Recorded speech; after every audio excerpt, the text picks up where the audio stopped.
declaro promulgada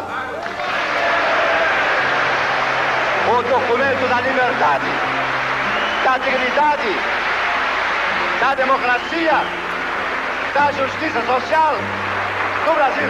Que Deus nos ajude que isto se cumpra. Democracia, esse é o tema do Brasil Eleitor História de hoje. A revista eletrônica da Justiça Eleitoral quer saber. Afinal, a palavra democracia está associada apenas à política?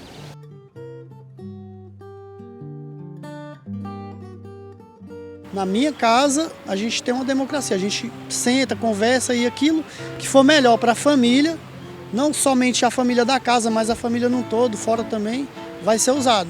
Dentro da minha casa são meus pais, né, que comandam, e não tem democracia não, é ditadura. Quem manda é eles. A democracia lá em casa são meus pais que comandam. O nome já fala democracia, meu e da minha esposa. É da minha esposa. Quem comanda lá em casa é a mulher, né? Mas quem dá a última palavra sou eu. Ela fala, vai lavar a louça, eu falo, sim senhor. Todos falam em democracia, mas será que todos sabem o que ela realmente significa na vida das pessoas? E o mais importante, como ela é exercida. Para uns, a democracia é a prática das eleições na sociedade, mas aí você para e pensa. Existiram eleições durante a ditadura militar no Brasil. Já para outros, democracia é quando todos fecham em torno de uma escolha. O que é verdade, mas isso não fecha a questão. A palavra democracia é de origem grega, de cerca de 2.500 anos, e significa literalmente governo do povo. Viver em democracia é isso, é saber que cada um é diferente, mas que nós temos que saber respeitar tanto os nossos direitos e deveres como o espaço de manifestação, o espaço de atuação, saber conviver em sociedade. A democracia, no fundo, ela significa a possibilidade real e concreta, né, em dois planos. No plano geral, né, de que nós tenhamos a possibilidade de participação ativa em todas as questões relativas à realidade nacional. E no plano pessoal, é exatamente o direito que nós temos de opinião, o direito que nós temos de opção sexual, de opção em todos os níveis, né, do exercício da nossa vida pessoal. Essa é uma forma bem objetiva de explicar o que é democracia, mas no dia a dia ela é um pouco mais complexa. Para entender melhor esse conceito, primeiro é preciso saber quando, como e onde surgiu essa tal palavra democracia. Foi preciso que muita coisa acontecesse, muito tempo rolasse para que nós chegássemos à concepção de democracia tal como nós temos nos dias de hoje. Na verdade, esse é um processo relativamente curto, de menos de 200 anos, e que vai começar basicamente por volta de meados do século XIX, sobretudo nos Estados Unidos. Na década de 1830, na América do Norte, um governo liderado por Andrew Jackson abriu as comportas para a participação de um número muito expressivo de pessoas na condução da coisa pública. É aí que está nascendo o moderno conceito de democracia. Na verdade, o conceito de democracia pode ser definido por diversos aspectos, sem esquecer que as democracias se apresentam em diferentes graus de desenvolvimento, desde aqueles com características autoritárias às democracias mais desenvolvidas. Mas uma coisa é certa: o conceito geral define democracia como um dos principais caminhos para se garantir os direitos humanos. Há dois momentos distintos para conceituar a democracia. O primeiro, mais perto das pessoas de hoje, é o conceito de democracia contemporâneo, que reúne o elemento antigo, que o poder que organiza, gere e governa a sociedade, o Estado, é do povo. E isso faz com que o exercício do poder, que é a cracia, é praticado pelo demos, que é o povo. Modernamente, isso se acabou cristalizando em torno da democracia representativa com o sistema eleitoral de controle. O sistema eleitoral de controle diz que o exercício desse poder originário do povo se faz pelo voto. Esse voto, então, delega parte desse poder a um grupo menor de pessoas eleitas, mas com restrições. A pior democracia é preferível à melhor das ditaduras. A frase é do político jurista brasileiro Rui Barbosa, no início do século passado. Winston Churchill retoma isso no famoso discurso de abertura da Câmara dos Comuns de 1947, dizendo que a democracia é o pior regime político do mundo, tirando todos os outros. Então não tem um melhor. É fato, porque democracia é praticada por gente. E gente perfeita, eu não sei se existe em algum lugar, mas certamente não no nosso mundo. A democracia tem problemas, claro que tem, né? Mas ainda, com todos os defeitos que podem ter a democracia, ainda é, né, o melhor regime de convivência harmônica entre as pessoas, entre os grupos. O Brasil atualmente é uma democracia consolidada, mas ao longo de nossa história, vivenciamos alguns momentos de ruptura democrática.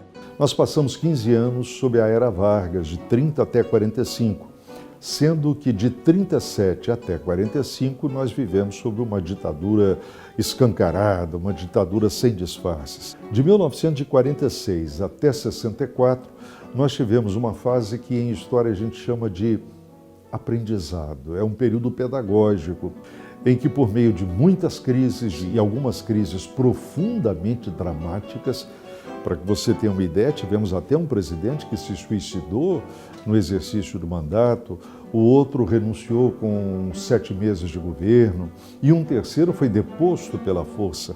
Mas, apesar de tudo isso, foi um período de aprendizado. Ampliou-se o número de eleitores. Por volta de 1960, nós tínhamos cerca de 20% da população brasileira com direito a voto. Mesmo em períodos de ditaduras onde não existe democracia no país, podem existir eleições. Foi o que aconteceu no Brasil no período da ditadura militar, a partir de 1964. O Brasil não escapou ao modelo, não é? Porque o período que existiu entre a Constituição que foi adotada sob comando militar em 1967 até o fim do período em 1985, malgrado certas reformas que fizeram, como a lei de anistia e depois a supressão dos instrumentos de exceção, no fundo o Brasil continuou tendo eleições.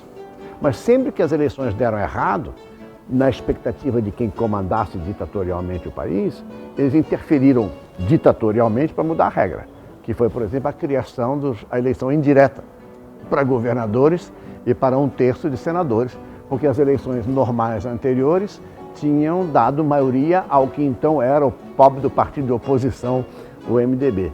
Isso significa que mesmo quando não tem essa intervenção tão aberta, tão assintosa, uma ditadura, no caso mais recente, se dá o luxo de oferecer simulacros de democracia para dar a impressão de que nem tudo está perdido. Tivemos já muitos episódios no país e fora do país de rompimento do convívio democrático, e todos eles, mesmo que às vezes motivados inicialmente por boas intenções, todos eles levam a consequências nefastas.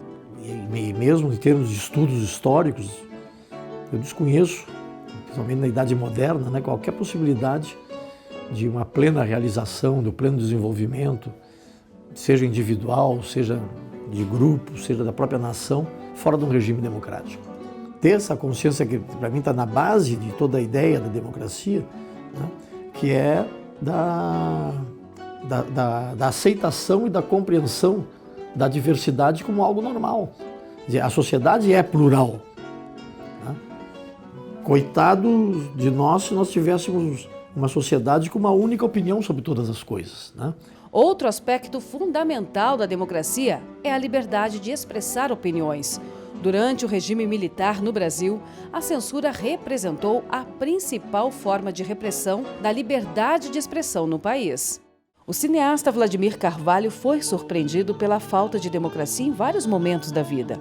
Um deles foi em 1971, quando o filme que produziu O País de São Saruê foi retirado do Festival de Cinema de Brasília pela censura da época.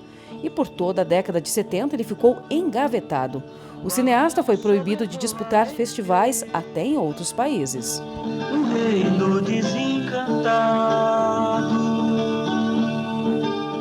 Eu comecei a realizar o País de São Saruê exatamente em 1966. 2 anos apenas depois do golpe. Eu resolvi fazer um filme sobre a desigualdade social. Comecei em 66, em 70 eu já estava na finalização.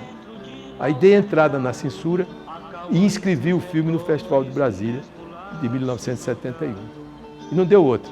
Eles interditaram, porque havia a censura é o seguinte, você apresentava o filme, se eles identificassem no conjunto do filme, numa cena que fosse atentatória ao pudor, a cena de sexo, ou a uma violência, e aí ele recomendava ao diretor do filme, você tira essa parte e traz o filme para ser reexaminado. No meu caso, o filme foi inteiramente interditado, desde a primeira cena à última.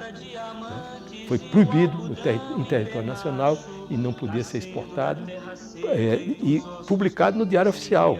E eu lutei com essa proibição durante quase 9 anos. Para você ter ideia, quando o meu filme retornou e foi liberado, todo o cinema brasileiro já era colorido. Mas tive que esperar 9 anos de proibição, de impedimento. O avião sobrevoa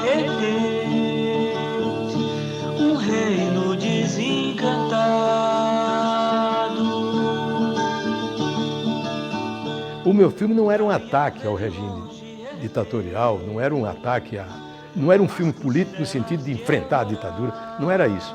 Então não tinha nada a ver com a ditadura em si, entendeu? Tinha vamos dizer assim, a apresentação de um quadro de desigualdade social, de injustiça, entendeu?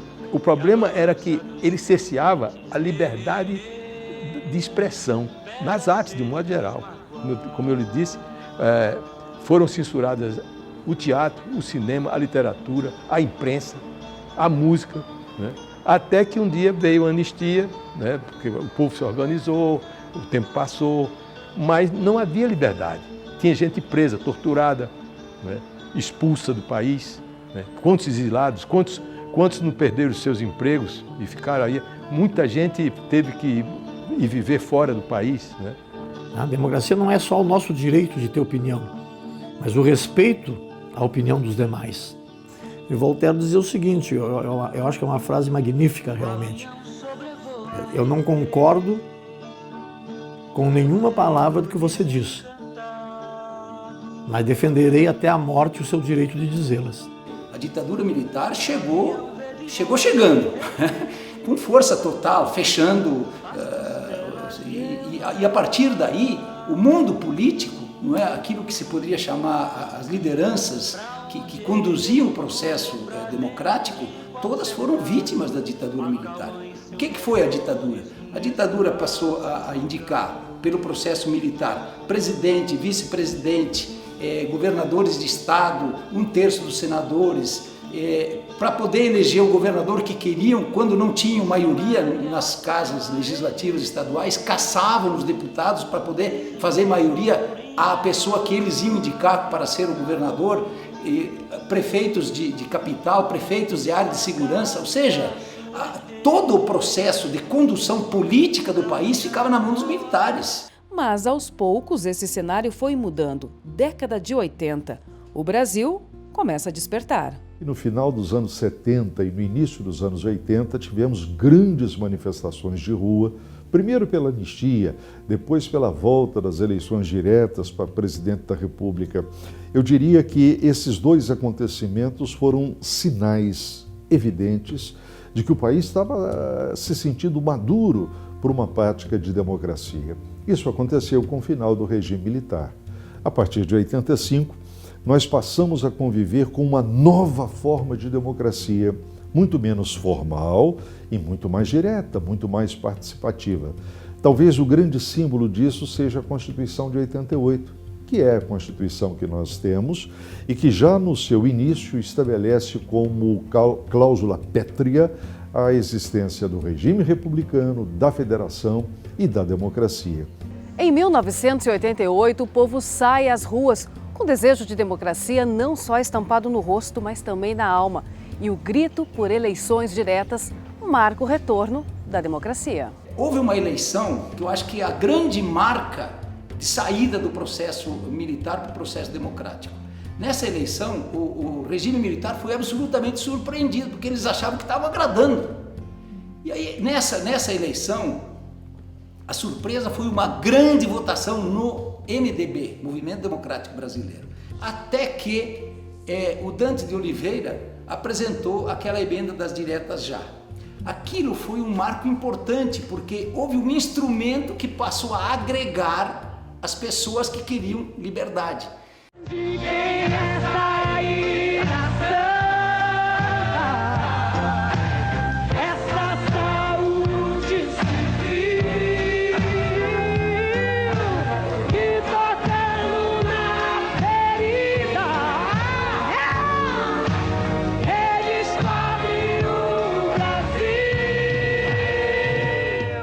Infelizmente, a emenda Dante de Oliveira não foi aprovada, não é? Como todos sabemos. Ocorre, no entanto, que o desencadear daquele movimento todo, a esperança, não é? Criada, o ambiente novo criado em busca da liberdade pelo povo como um todo, houve manifestações gigantescas, não é? E o regime militar sentiu que estava nos seus estertores. E aí houve rompimento da parte da Arena, que veio apoiar o candidato que foi lançado, que era o Tancredo Neves, não é? Aí esse pessoal dissidente da Arena indicou o José Sarney para ser vice do Tancredo. Aí eu mesmo fui um dos eleitores do colégio eleitoral, elegemos o Tancredo e acabamos, por uma fatalidade, não é, da vida, fazendo o Sarney presidente. Em 1988, outro importante fato histórico acontece: a promulgação da Constituição Federal. Milhares de cidadãos, entidades civis, religiosas e sindicatos se mobilizam pelo verdadeiro significado da palavra democracia. Em 86, houve a eleição dos constituintes, eu fui um dos eleitos e passei a integrar, então, como deputado federal constituinte, a nova perspectiva democrática para o país. E fomos empossados em 87 e promulgamos a nova Constituição em 5 de outubro de 88. Na verdade, mesmo para valer, o Brasil vive de 88 a esta parte, não é, o seu maior período de liberdades democráticas. Apesar dos anos de chumbo, como ficou conhecida a ditadura militar, e da ausência de eleições majoritárias, a Justiça Eleitoral brasileira não deixou de existir. Mas é claro, com a criação da nova Constituição e a volta às urnas, o cenário eleitoral brasileiro muda. E muda muito. E com o fim da ditadura militar, o Brasil voltou a viver como uma democracia. E hoje em dia, até as novas gerações compreendem a importância de se viver em um país democrático, onde cada um reconhece seus direitos e deveres. Os adultos seguem as regras da sociedade. E aqui as crianças, na escola, elas já estão aprendendo sobre essas regras, só que respeitando as regras da escola. Por exemplo, na hora da educação física, às vezes o professor fala algumas sugestões de brincadeiras, pergunta qual a gente quer escolher, ou a gente pode falar outras. Que eu ainda fico um pouco surpresa quando vim pra cá, porque as pessoas são muito livres para esse tipo de coisa. Elas vêm pintadas, elas escolhem o jeito de se vestir de maneira bem liberta, assim. Elas se colorem muito. E eu acho isso muito divertido. Cada um tem um jeito próprio, não tem uma definição específica, não tem um padrão. É sempre muito legal estudar cada pessoa e saber como ela pensa. Às vezes a professora passa a opinião de fazer 3 atividades e daí você pode escolher qual delas você quer fazer primeiro, às vezes. E os jovens que já nasceram em uma democracia, o que acham dessa palavra? Eu acredito que democracia é uma forma de escolha, te dá uma escolha e você tem que decidir entre uma coisa ou outra. É quando pessoas estão conversando sobre algo, né, discutindo, sendo que ambos os lados estão sendo ouvidos, respeitados. Cada um pode trazer a sua opinião, mas o voto de todo mundo vale.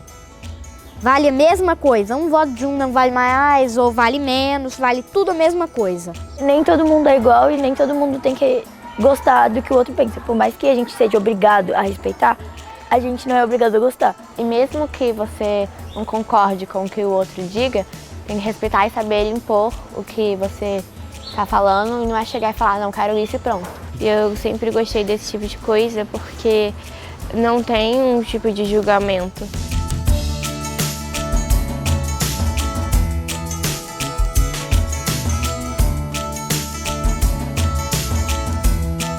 democracia não se resume ao jogo do poder, às relações políticas, mas ela deve estar entranhada no cotidiano das pessoas. Por exemplo, no respeito ao próximo, na obediência às leis que são feitas para todos e assim por diante. Temos o direito de ser iguais quando a diferença nos inferioriza. Temos o direito de ser diferentes quando a igualdade nos descaracteriza. A frase não é minha, é de um dos mais importantes pensadores da sociedade moderna, o sociólogo português Boaventura de Sousa Santos. Resumindo as palavras do pensador, é preciso ter respeito pelo outro, pelo próximo. Mas será que este é o segredo para se conviver na democracia? Democracia, para mim, é respeito.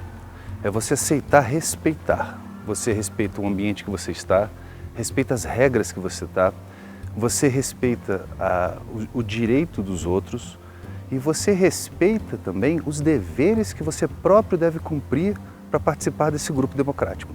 O elemento fundamental básico, esse que eu disse, é a teoria de que não há poder político numa sociedade que não seja de todos, independentemente de religião, de sexo, de cor, de idade, pouco importa. Mas de onde surgiu essa democracia? Quem foi que levantou a bandeira? Na Grécia Antiga, as pessoas mais sábias, os pensadores ou influentes, discursavam em praça pública expondo as ideias, tentando convencer o público.